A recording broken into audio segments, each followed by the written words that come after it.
Una simple pisada, un minúsculo cabello o una pequeña gota de fluido humano pueden parecer insignificantes. Sin embargo, para los investigadores forenses, son la clave en la resolución de los crímenes más complejos. The History Channel estrena una serie donde conocerás cómo surgieron las más avanzadas técnicas de investigación criminal, tecnología forense. The pathologist will come along and give the cause of death. If it is established that it's a suspicious death, the first thing to do is to cordon off the area and not to touch anything. Preservation of evidence is the vital thing. Desde el surgimiento del uso de huellas digitales como método de identificación, Francis Galton believes that a fingerprint is a way of detecting an offender. hasta la búsqueda de venenos en el torrente sanguíneo, people didn't realize that someone had obviously been poisoned because there were so many ways and diseases that people might die unexpectedly. la tecnología forense ha logrado lo que en el pasado se creía imposible. DNA revolutionized the capacity to pin down a particular person in a particular place at a particular time. However, one mustn't forget the value of personal interpretation, personal observation, and just years of experience. These are all very, very important as well. Tecnología forense, una nueva serie que te permitirá seguirle la pista a los delincuentes más astutos. Desde el 6 de agosto, solo por The History Channel. Esto fue... Una joven madre cuyos niños fueron golpeados hasta morir mientras dormían. 2 ancianos muertos a golpes. El reino de terror de un satánico asesino en serie. Crímenes resueltos por una sola huella digital. Desde la ficción hasta la última tecnología, damos por sentadas las huellas digitales. Pero no siempre fue así. Tomó muchos años convencer a la policía y al público de que una simple huella digital podía atrapar a un criminal.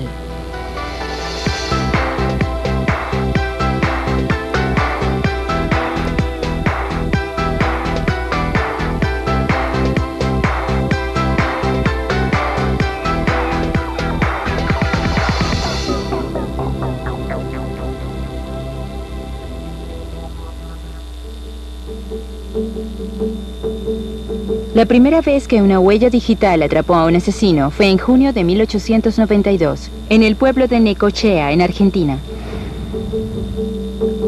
2 pequeños niños habían sido asesinados a golpes en sus camas. Francesca Rojas, que apenas pasaba de 20 años, reportó que sus hijos habían sido asesinados y que estaba bastante segura de que el asesino era su examante. Pues ella había entrado a la cabaña y él había salido corriendo de ella. El hombre al que ella acusó era un campesino llamado Velázquez. La historia fue que él amenazó con matarlos después de que se negara a casarse con él. Así que Velázquez fue arrestado. Admitió haberla amenazado, pero negó cualquier relación con el homicidio. Para entonces, la policía argentina tenía sus propios métodos de obtener información. Pero sin importar cuán rudos fueran con él, no confesó.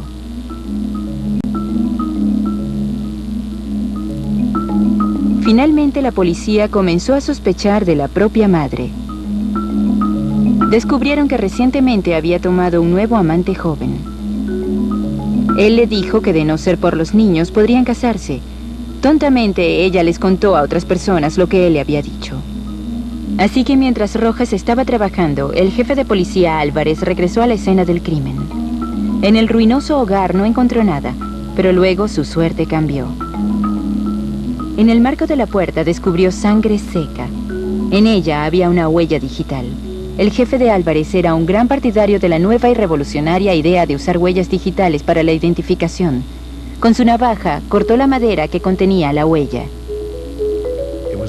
Fue esta huella en la sangre, al ser examinada, la que se comprobó que era la huella de la madre.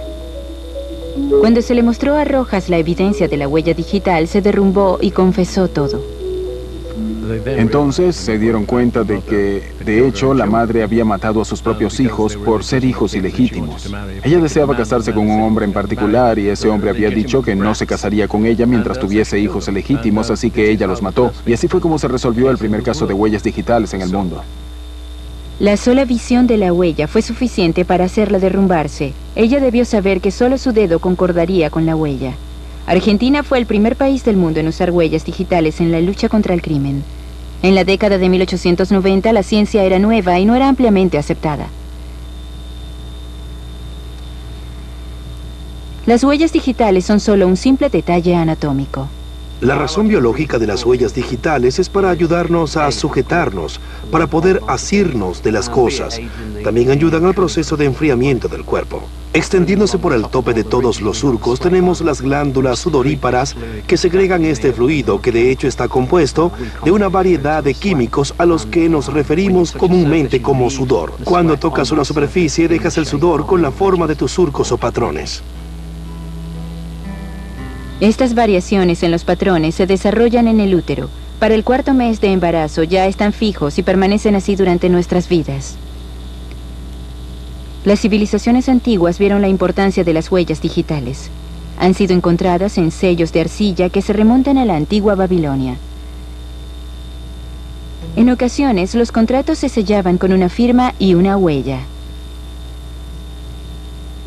Pero no fue sino hasta finales del siglo XIX cuando comenzaron a verlas como un modo de identificar a las personas. Como muchas buenas ideas, más de una persona lo pensó al mismo tiempo. Los dos innovadores principales eran británicos y trabajaban fuera de Inglaterra.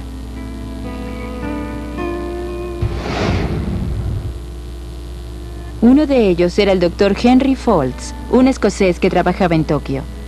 Había estudiado las huellas digitales luego de notarlas en la alfarería japonesa. Escribió a la respetada publicación científica Nature en 1880 diciendo que pensaba que las huellas digitales podrían usarse para identificar criminales.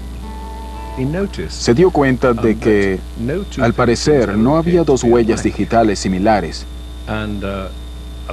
Y un policía que conocía de su interés en las huellas digitales lo visitó para discutir un caso de robo en el cual se había descubierto una huella en el hollín de una pared y le preguntó si podría ayudar a identificar a un hombre que ya había sido arrestado.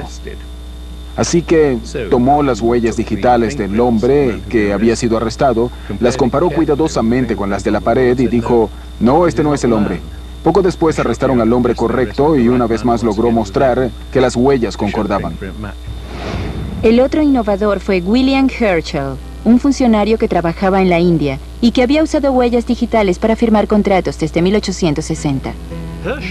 Herschel usó un sistema de huellas de dedos y manos para poder decidir cuáles miembros del antiguo ejército hindú debían recibir pensiones, para reducir las oportunidades de estafadores que se presentasen y dijesen, yo serví en el ejército y por lo tanto debes pagarme una pensión.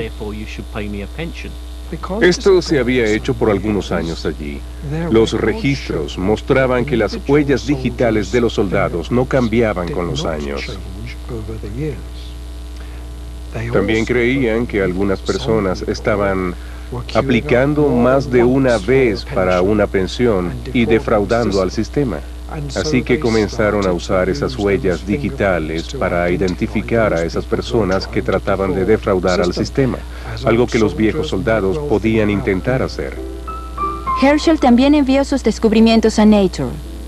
Pero saber que las huellas son únicas es una cosa. Organizar ese conocimiento para que una huella pueda ser vinculada a una persona específica es otra muy distinta. Folds y Herschel deseaban fama como pioneros. Pero el verdadero avance llegó de un hombre que ya era un científico establecido, Francis Galton. Francis Galton es un importante científico y antropólogo en Inglaterra a finales del siglo XIX y está fascinado por el deseo de identificar a los reincidentes. Galton tenía mucha credibilidad porque era una de las principales figuras científicas del momento, con una enorme reputación internacional, y también sacaba provecho de los lazos familiares que tenía con Charles Darwin. Galton era el primo segundo de Charles Darwin y como su famoso pariente estaba muy interesado en la antropología. Y seguía una serie de métodos científicos como las fotografías compuestas de criminales y creía que una huella digital era un modo de detectar a un criminal si había dejado un rastro en algo. Gracias al trabajo de Galton, las huellas digitales se convertirían en el principal modo de identificar criminales.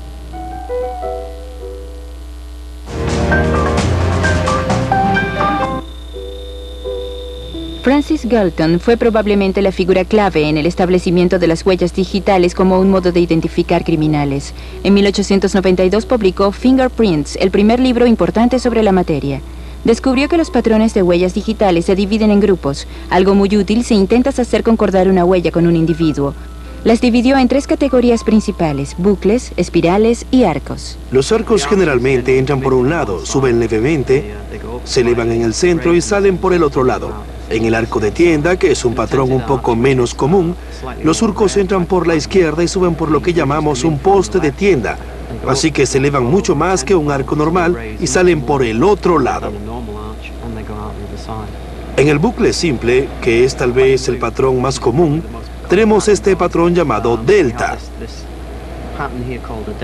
que es un patrón con una forma levemente triangular, y los surcos deben entrar desde un lado y dar un giro de 180 grados y volver por el mismo lado. Y parece que el bucle está levantando su cabeza en medio del delta allí. Un bucle gemelo es un poco más extraño. Tenemos 2 deltas, uno a cada lado del patrón y normalmente en la mitad inferior, y luce como bucles que se envuelven a sí mismos alrededor del otro. Y en el espiral los deltas están de nuevo a un lado y en la mitad inferior del patrón, y esta vez los surcos deben dar un giro completo de 360 grados. Todos tenemos bucles, espirales y arcos, así que, ¿cómo es que mi bucle es diferente del tuyo? Es a causa de las minutas en el patrón de la huella digital, descubiertas por Francis Galton, y de hecho son llamados detalles Galton. Estas son las minutas.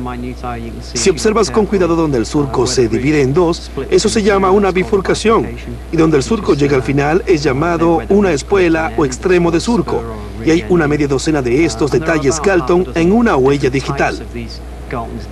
Y la razón por la que cada huella digital es única y de que nunca se encuentren 2 huellas iguales es a causa de la ubicación de estos detalles Galton en el patrón. Por lo tanto, es realmente imposible 2 huellas iguales. Galton había recolectado más de 8.000 juegos de huellas, y al estudiar las variaciones logró probar estadísticamente que las probabilidades de que las huellas de 2 personas fuesen idénticas eran de 1 en 64 millardos. Esto le daría a la policía un modo infalible de identificar criminales. Y aún más, estaba preparado para dedicar tiempo y esfuerzo para publicitar esta causa. Lo que estaba muy bien, pues aunque todo esto nos parezca obvio ahora, en ese momento debía convencer a todos. Lo que hizo Galton fue basarse en todo el trabajo que se había realizado sobre huellas digitales tan remoto como pudiese encontrar, para demostrar su valor y su potencial. Obviamente para su libro Fingerprints, pero también para animar al Ministerio del Interior en Gran Bretaña a establecer una unidad que estudiase las huellas digitales y su valor. A pesar de todo el duro trabajo y de muchas publicaciones, Francis Galton aún tenía la ardua labor de persuadir a un público escéptico de que las huellas digitales eran el mejor método de identificación. En ese momento, el método preferido por la policía de todo el mundo era el bertillonaje. Fue bautizado así por su inventor Alphonse Bertillon, quien trabajó para la policía francesa. Se había unido a la policía como oficinista, y su padre estaba muy interesado en las estadísticas. Él comenzó a pensar en cómo podías clasificar criminales de modo de poder colocar sus estadísticas y luego consultarlas en un archivo. Uno de los problemas de la policía era que arrestaban a alguien pero no tenían idea si esa persona tenía antecedentes criminales. Bertillon se dio cuenta de que hay ciertas medidas que obviamente no cambian. Por ejemplo, el tamaño de tu cabeza. Así que lo primero que hacía con un criminal era tomar un juego de calibradores de madera y medir el tamaño exacto a través de la cabeza. Y luego medía otras cosas como la longitud desde la punta de los dedos hasta el codo y cosas como esas. Descubrió que podía hacerlo con un mínimo de 11 medidas. Le costó muchísimo trabajo convencer a la policía de París para hacer esto, pues simplemente no creían lograr nada por este método científico.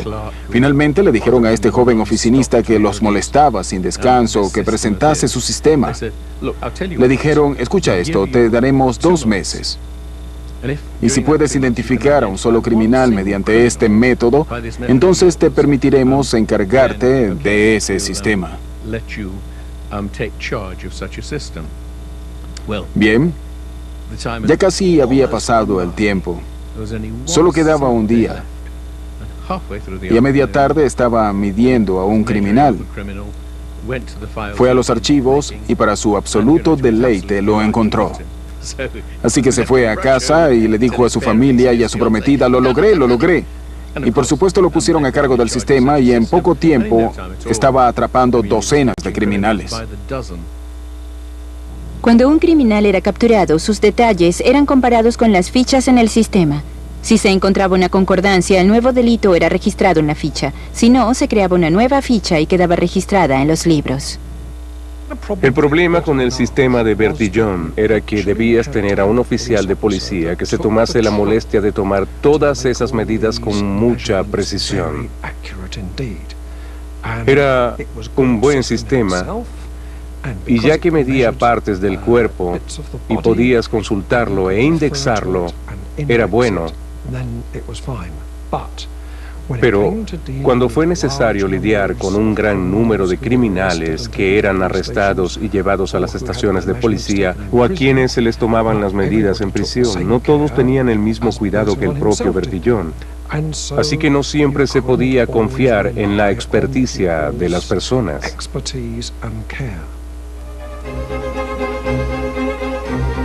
Ahora estaba allí Francis Galton proponiendo que podría ser posible identificar a un criminal simplemente registrando sus huellas digitales.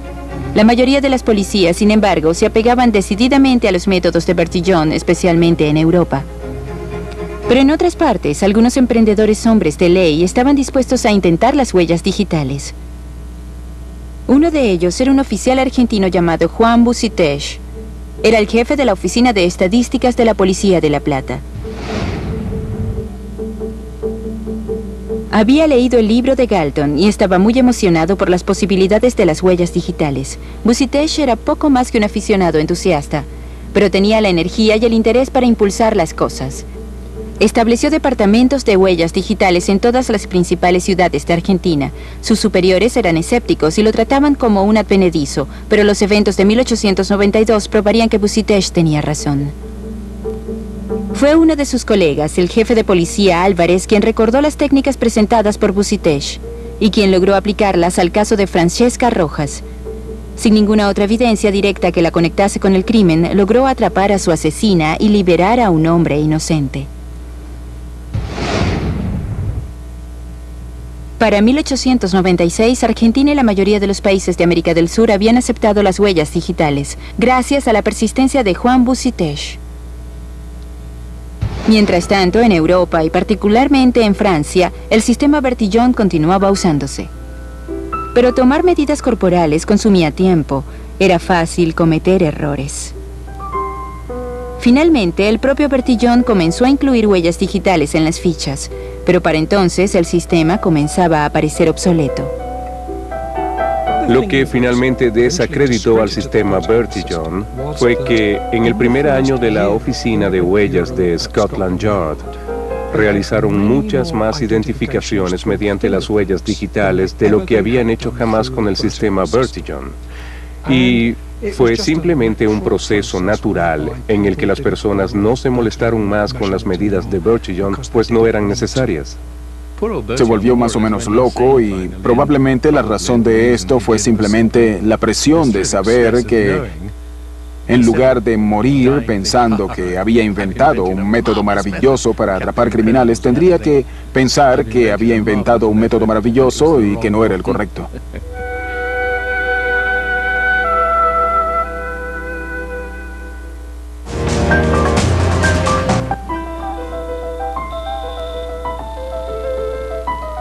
A finales del siglo XIX, muchos reconocían el potencial de las huellas digitales y deseaban impulsar las cosas.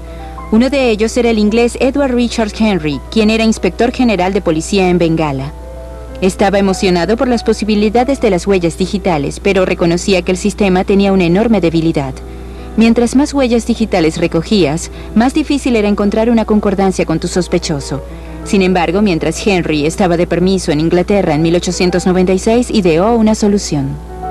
Logró un método práctico de clasificar y recuperar las huellas digitales de un criminal de entre cientos o miles de otras huellas digitales en un archivo policial. Henry ideó un sistema numérico basado en el número de espirales presentes en los 10 dedos. Mientras más espirales tuviese un individuo, mayor era el número asignado. Esta fórmula significaba que cualquier juego de huellas caía en una de poco más de 1000 categorías. Esto hizo más fácil encontrar las huellas de alguien en los crecientes registros. Eso fue suficiente para separar a las personas en un sistema operacional práctico. Y fue lo que logró el avance en lo concerniente a los archivos policiales. En 1901, Edward Henry fue reclutado por Scotland Yard como comisionado asistente y formó la oficina de huellas digitales. Luego, este patrón fue imitado por otros países y su sistema se empleó por todo el mundo.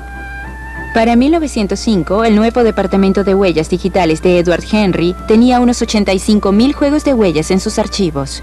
En ese mismo año se logró un importante hito.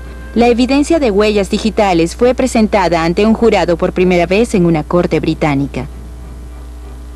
El primer caso importante de huellas digitales en Inglaterra fue el de dos hermanos apellidados Stratton, en Deptford, Londres, al sur del Támesis. Deptford era entonces, como ahora, una ruda área trabajadora de Londres. Este es el número 34 de High Street. Hoy es una tienda de zapatos, pero en 1905 era una tienda de pinturas dirigida por una pareja de ancianos, el señor y la señora Thomas Farrow. Igual que otras áreas de la ciudad, Deptford poseía su cuota de personajes sombríos y desagradables y pequeños criminales. Los rumores viajan rápido en el inframundo criminal. Y la noticia en las calles era que el señor y la señora Farrow tenían mucho efectivo dentro de la tienda.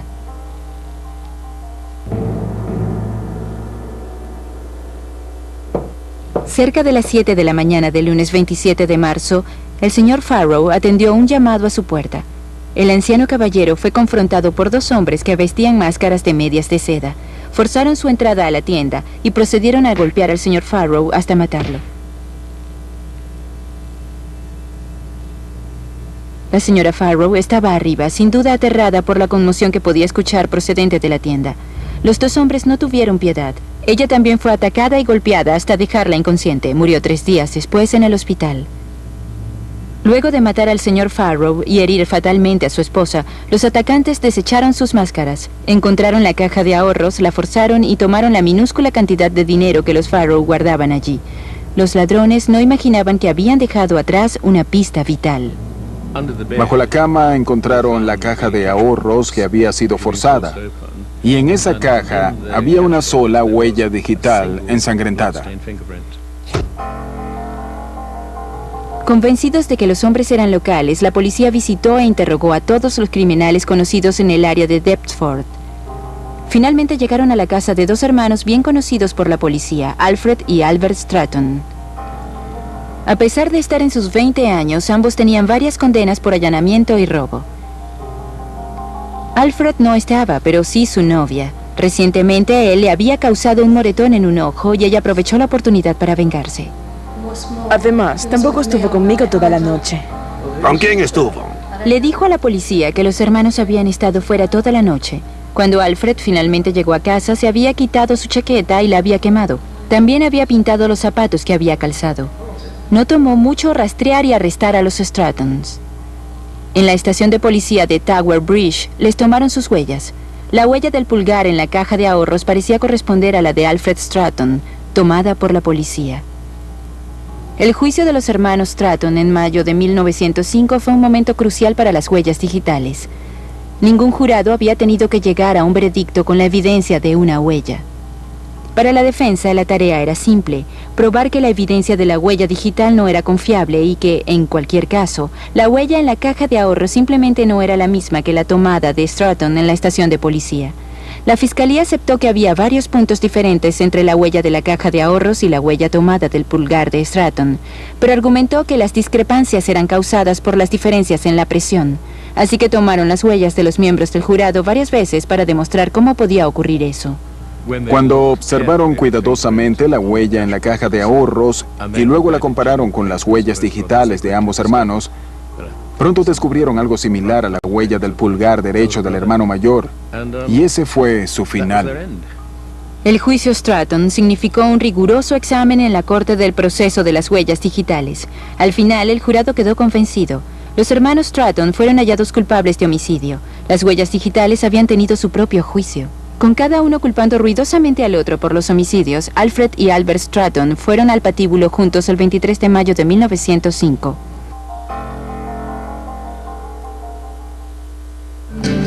Mientras se daban grandes pasos en las huellas digitales en Europa y otras partes, el progreso en Estados Unidos era mucho más lento.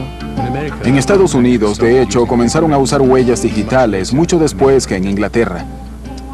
Pero luego hicieron grandes avances, pues los policías estadounidenses estaban mucho más obsesionados por atrapar criminales. Para empezar, Inglaterra tenía una baja tasa de crímenes, unas 150 emergencias al año, mientras que muchas grandes ciudades en Estados Unidos como Nueva York y San Francisco tenían eso en un mes.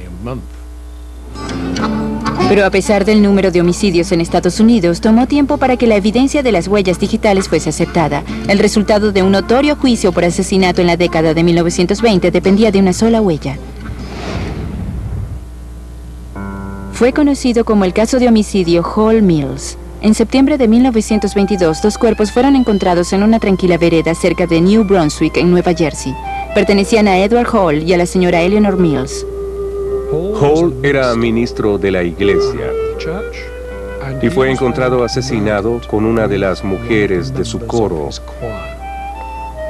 Y sus cuerpos estaban lado a lado, como si hubieran sido colocados juntos. Y a los pies de Hall había una de sus tarjetas de visita.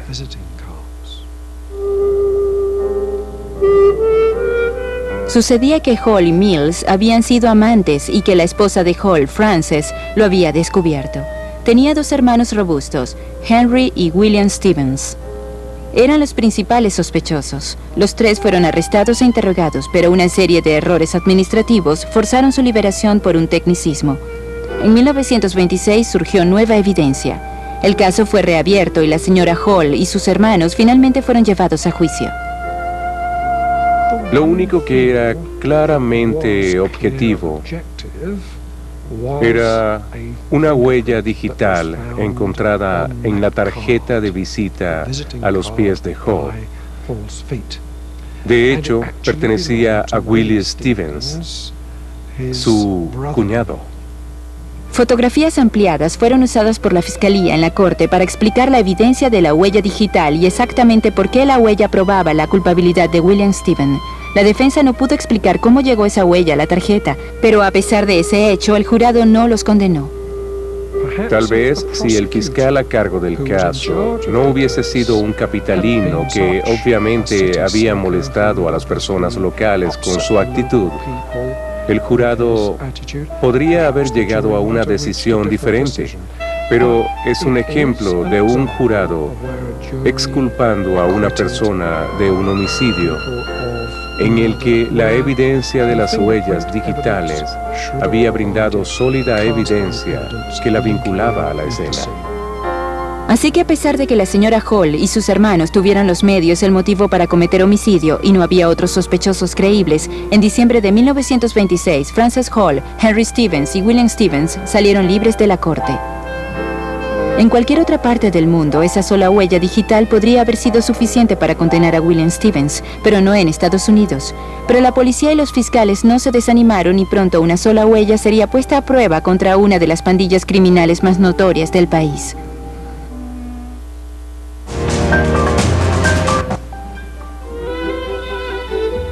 El caso Hall Mills le había dado una enorme publicidad a las huellas digitales y, por supuesto, el mundo criminal también había tomado nota. Ahora sabían que debían borrar la evidencia de sus crímenes. Pero no siempre tenían éxito. Incluso si dejaban una sola huella, podía ser suficiente. La pandilla Flegel creyó haber limpiado de huellas su auto de escape, pero no fue así. Dejaron una huella digital. Hubo un robo a un banco en el Medio Oeste, en el que 4 hombres entraron en el banco, y cuando el gerente del banco trató de alcanzar un revólver, fue asesinado de inmediato. Luego, el hijo del gerente del banco corrió hacia el cuerpo de su padre y también le dispararon. Los hombres escaparon llevándose 2 rehenes. Alguien les disparó y evidentemente alcanzó a uno de ellos. Uno de los rehenes fue lanzado del auto durante el escape. Fue el afortunado. El otro rehén, Everett Kessinger, fue encontrado muerto después. Además de eso, los ladrones obligaron a un médico local a curar las heridas de un miembro de la banda que había sido herido durante la balacera. Luego, para evitar que el médico los identificara, también lo mataron. Fue un crimen especialmente despiadado y cruel que llegó a las noticias nacionales y envió ondas de choque por todos los Estados Unidos. No tenían ninguna idea de la identidad de los ladrones.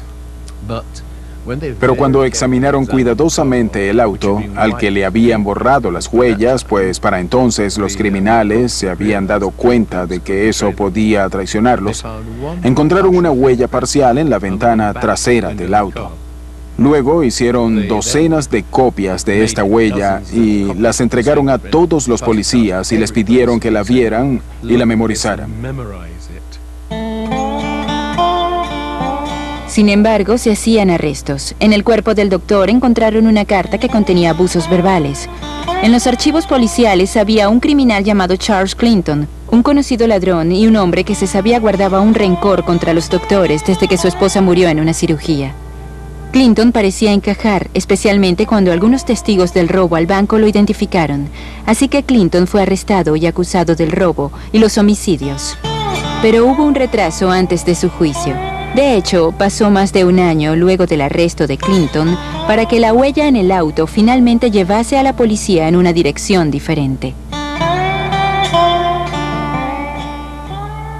Pasaron meses y meses hasta que un detective recibió información de un criminal en otro lugar del Medio Oeste y pensó haber visto las huellas de ese hombre. Y de pronto lo supo. Sí, esa es la huella que me ha estado preocupando. La huella digital del hombre que se hacía llamar William Holden, de hecho pertenecía a Jake Flegel, el líder de la notoria pandilla Flegel. Eso resolvió el caso. Y de hecho arrestaron al hermano de Jake Flegel y a otros 3 cómplices y los llevaron a juicio. Charles Clinton había sido víctima de una trampa. Previamente había tenido una pelea con Ralph Flegel, quien en venganza había plantado la carta en el cuerpo del doctor muerto. El propio Jake Flegel evadió el arresto, pero fue su huella digital la que brindó la evidencia para el arresto de su hermano y sus cómplices. Ellos admitieron su participación y fueron ejecutados debidamente. Pero Jake Flegel no escapó de la justicia. La policía lo encontró mientras intentaba abordar un tren. Él les disparó y resultó muerto. No fue sino hasta 1924 cuando el nuevo director del FBI, Edgar Hoover, fue decisivo en persuadir al Congreso de otorgar $56,000 para establecer la Oficina de Huellas Digitales del FBI. Y eso fue el punto crucial. La acción del Congreso lo que le dio poder al FBI para establecer el sistema. Y tan pronto como el FBI tuvo su sistema de huellas digitales, pronto se hizo evidente que docenas y luego cientos y luego miles de departamentos de policía comenzaron a cooperar para tener una oficina centralizada de huellas digitales, que con el tiempo se hizo mucho más grande que la de Scotland Yard. Pero en 1931, Scotland Yard estaba de nuevo empujando los límites de la experticia cuando decidieron incluir las huellas de palmas en sus archivos. Los patrones en las palmas de las personas son realmente los mismos que en sus huellas digitales, y en ocasiones tenías la huella de una palma que aparecía en la escena de un crimen. Pero tendría que ser un archivo separado, y de hecho Scotland Yard desarrolló su propio archivo de palmas. El archivo fue iniciado por el superintendente en jefe Fred Sherrill, quien era uno de los principales partidarios de las huellas digitales en la policía. Fred Sherrill fue uno de los más famosos oficiales de huellas en la historia de Scotland Yard, y escribió un libro llamado The Fingerprint System at Scotland Yard. Es casi un manual técnico, y una de las cosas que señala es que incluso si las personas tratan de mutilar sus huellas digitales, de hecho, cuando sanan las heridas, las mismas huellas vuelven a crecer varios años después. Había una ilustración clásica de este caso particular para mostrar que de hecho no podías escapar a la identificación por huellas digitales tratando de cambiar tus propias huellas. Las personas usaban ácido y cortaban sus dedos tratando de asegurarse de no poder ser identificadas con la escena del crimen. Para los años 40, la policía tenía miles de huellas en sus archivos, pero esto solo ayudaba a los detectives si un sospechoso había sido arrestado y fichado antes. Si la policía encontraba una huella en la escena de un crimen y no había concordancia en los archivos, no podían avanzar. Eso fue lo que ocurrió en 1948 en Blackburn, en el noroeste industrial de Inglaterra. Y el modo en que los detectives intentaron resolver el caso demostró ser uno de los capítulos más notables en la historia de las huellas digitales. June Devaney, de 3 años, había estado recuperándose de una neumonía en el hospital Queen's Park en Blackburn. Poco antes de la medianoche del 14 de mayo, una de las enfermeras del pabellón de niños notó que no estaba en su cuna. El personal buscó frenéticamente por el hospital. Al no poder encontrar a la niña, se amplió la búsqueda al terreno del hospital. A las 3 de la mañana se hizo el sombrío descubrimiento del pequeño cuerpo de June Devaney. Sus heridas eran horribles. No solo había sido violada, sino que su asesino había acabado con su breve vida sosteniéndola por los tobillos y golpeándola contra el muro de piedra del hospital. Ella habría sido dada de alta al día siguiente. Fue un crimen terrible, pero afortunadamente la escena del crimen fue muy bien preservada. Y en el suelo pulido del hospital había algunas marcas de pies con medias, y había una botella que debió haber sido movida por quien quiera que hubiese sacado a la pequeña June de su cama. Bien, en primer lugar, buscaron huellas en la botella, y por supuesto había una huella en esa botella. Esa huella fue comparada con el archivo de Scotland Yard y no tenían registro de ella. Así que lo que tuvieron que hacer fue eliminar a todos los que podrían haber tenido una buena razón para tocar esa botella.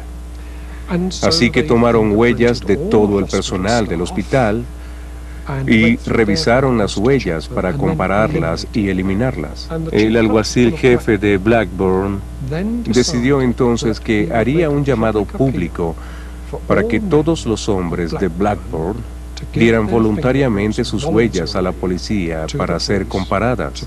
Y claro, el apoyo para encontrar al asesino que había cometido este crimen fue tal que las personas hacían filas para ofrecerse a ayudar.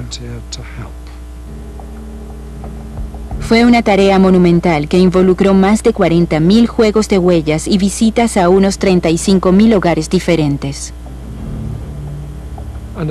Y finalmente se llegó al punto en el que había 46.000 huellas digitales de personas que habían sido revisadas, pero aún no había señales de ese patrón de huellas. Y debió ser frustrante para las personas y una prueba para su fe en el sistema, porque aún no encontraban ese patrón de huellas. El número 46.253 concordó con el patrón. Pertenecía a Peter Griffiths. Griffiths admitió que luego de una noche de beber mucho, se había colado en el hospital y había violado y asesinado a June Devaney. Tenía un historial de inestabilidad mental y se supone que le dijo a la policía que esperaba recibir lo que merecía. Fue colgado en la cárcel de Walton, Liverpool, el 19 de noviembre de 1948. Lo que se demostró fue el grado al cual el público cooperaría entregando sus huellas digitales, y el sistema británico era tal que una vez que entregaron sus huellas, si no habían cometido ningún crimen, esas huellas digitales eran públicamente destruidas, luego de que Peter Griffith fue capturado.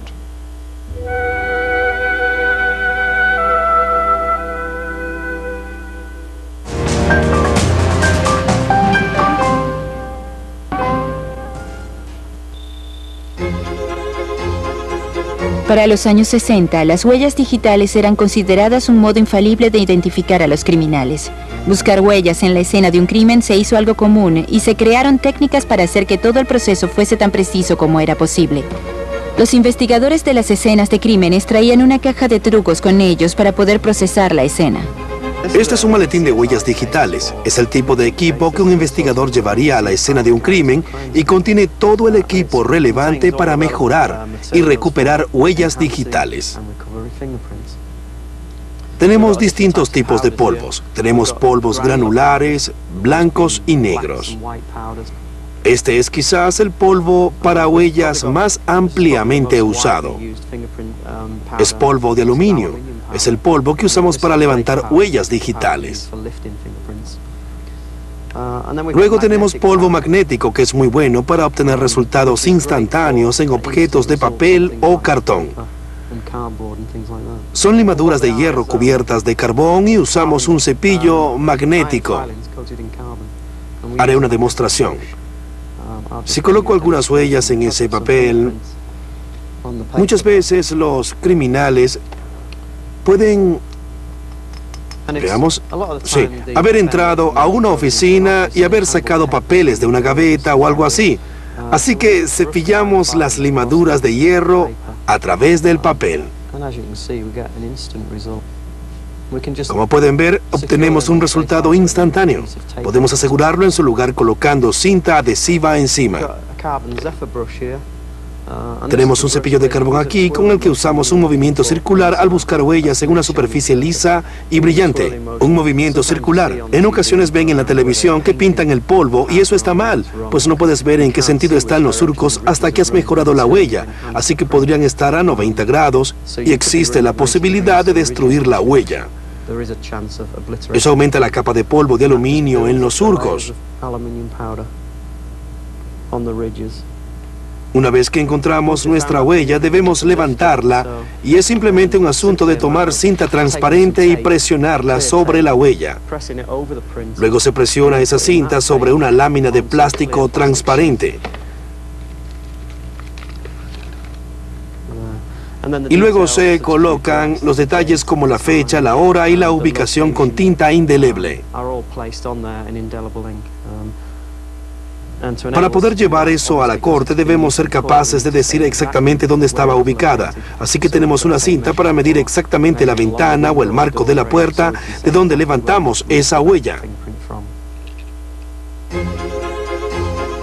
Obtener una huella precisa era solo la mitad del trabajo. Desde los años 60, las fuerzas de policía de todo el mundo recolectaban miles y miles de huellas que debían ser catalogadas y almacenadas. Pero aunque estos registros eran cuidadosamente actualizados, revisarlo podía tomar días. Al final, el error humano aún podía suceder y los criminales podían escapar a su arresto. La llegada de los computadores revolucionó el modo en que la información era almacenada. Desde los años 70, eso significó que las huellas digitales ahora podían ser digitalizadas y almacenadas de un modo que hacía mucho más fácil acceder a ellas y compararlas. Las bases de datos en las computadoras podían ser vistas por otras fuerzas, haciendo mucho más difícil que las huellas se saliesen de la red. Podemos pensar en las huellas digitales automáticas como dos procesos. Uno es el arresto y verificación de la identidad de las personas. Revisar que la persona frente al oficial de policía es la persona que asegura ser o alguien que no dice ser. Es allí cuando la policía toma un juego completo de huellas, que es luego comparado con la base de datos nacional de 6.5 millones de huellas, y eso resulta en una concordancia o ninguna. Así que puede confirmar la identidad de esa persona. El otro aspecto del trabajo es el que está asociado con la investigación del crimen, y es cuando las huellas digitales son dejadas en la escena de un crimen. Esas pueden ser comparadas con la base de datos del Reino Unido. Normalmente, eso le devuelve unas 10 o 15 concordancias al oficial, que luego investiga. Así que eso significa tener la capacidad de buscar en 65 millones de dedos y devolver solo 10 o 15 para que un experto los revise. Eso es una enorme ganancia de eficiencia, comparado con el viejo sistema manual que se usaba en años anteriores. A menudo la introducción y actualización de esos registros de computador por sí mismas han abierto nuevas investigaciones en viejos casos no resueltos. A principios de los 80 en Los Ángeles, Richard Ramírez, el hijo adolescente de un inmigrante mexicano, ya era conocido por la policía de Los Ángeles. Había sido arrestado varias veces por cargos de droga y robo de autos. Desafortunadamente para sus víctimas, la carrera de este criminal no terminó allí.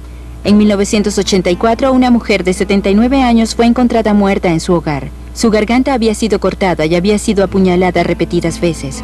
La policía encontró algunas huellas digitales en la escena, pero no pudieron encontrar una concordancia en los registros. Fue el comienzo de un cruel desenfreno de crímenes que incluyó violaciones, asesinatos y asaltos sexuales. El hombre a quien habían descrito como poseedor de un rostro largo y cabellos rizados fue llamado el acechante nocturno. Estaba obsesionado con la adoración del diablo y dibujaba signos satánicos en las paredes de los hogares de sus víctimas. En algunas semanas, su comportamiento comenzó a escalar y las personas vivían con miedo. En un ataque mató a un hombre y violó a su prometida, quien luego lo vio escapar en un Toyota naranja. Cuando el auto fue reportado abandonado, la policía logró recuperar un buen juego de huellas del retrovisor. La nueva base de datos computarizada de la policía de Los Ángeles acababa de ser actualizada para incluir criminales nacidos desde enero de 1960. Los técnicos aún estaban cargando los registros desde el viejo sistema, pero aceleraron el proceso. Las huellas del auto fueron revisadas usando la nueva base de datos. Esta vez, la computadora tenía la respuesta. Se requirieron solo 3 minutos para identificar a 10 posibles sospechosos. Richard Ramírez era el número 1 de la lista. Ramírez, nacido un mes después de enero de 1960, ahora estaba en los registros computarizados. La policía sabía quién era y tenía una fotografía suya, la cual mostraron al público. Alguien lo reconoció mientras intentaba robarle el auto. Mientras esperaban por la policía para arrestarlo, una turba se reunió y cayó sobre él. En su juicio no mostró remordimientos. Fue encontrado culpable de asesinato y sentenciado a muerte en noviembre de 1989. Desde 1989, y con el desarrollo de la Internet, ha sido posible enviar huellas digitales de un lugar a otro en línea. Las fuerzas policiales de todo el mundo pueden acceder a información potencialmente crucial en segundos. Y ahora, ni siquiera necesitan tener acceso a un computador. Este es un ejemplo de un lector móvil de huellas digitales que está por comenzar a ser usado por la policía. Esto le permitirá a un oficial de policía revisar un juego de huellas en el camino, lejos de una estación de policía, y simplemente tomar 2 huellas y permitir que sean comparadas contra la base de datos nacional de 6.5 millones de juegos. y decirle al oficial en un par de minutos si esa persona está registrada o no.